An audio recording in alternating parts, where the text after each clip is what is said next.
the way I look at PMI is essentially what it is telling you, that the sequential growth momentum from previous month has actually improved. Remember, these are diffusion indices, right? So if you remember last month, the PMI reading was as low as 35, right? So we've seen a bump in 52.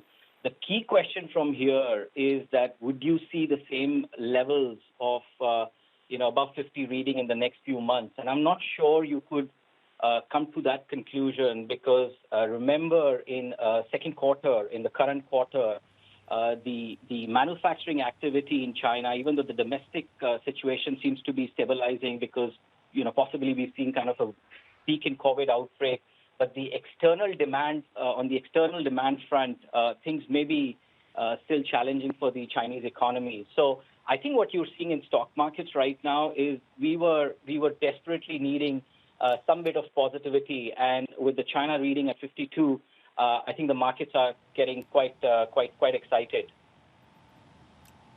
Right. Chetan, and that's an important point because as I try to understand these numbers better, even Goldman Sachs on their note as far as this data release is concerned is talking about how you need to look at the numbers month on month and see the sequential improvement on a relative basis rather than on an absolute basis, because pre-crisis, the read on PMIs of the official PMIs coming out of China was bordering around 50 and slightly lower. I'm talking about before January of this year. Yeah. What's your sense of the opportunities it throws up as an equity strategist? Where is it that you're looking to buy in China right now?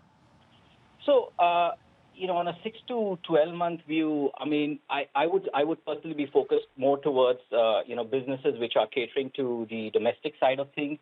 There are also lots of structural opportunities we see in the Chinese equity market. So, for example, internet, gaming, some of the stocks, sectors such as education. So what's happening right now, as you know, is, there's offline to online medium of education. People cannot go to schools, kids cannot go to schools. So using these, these companies which are catering to education, to providing education, I think those would be interesting areas.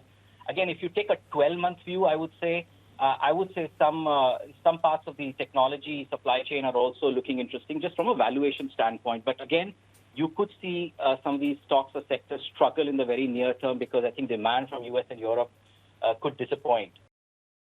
Hi, I'm Emily Tan, and thanks for watching CNBC. You can check out more of our videos by clicking on the boxes on the screen, and don't forget to subscribe to the channel for more. Thanks for watching.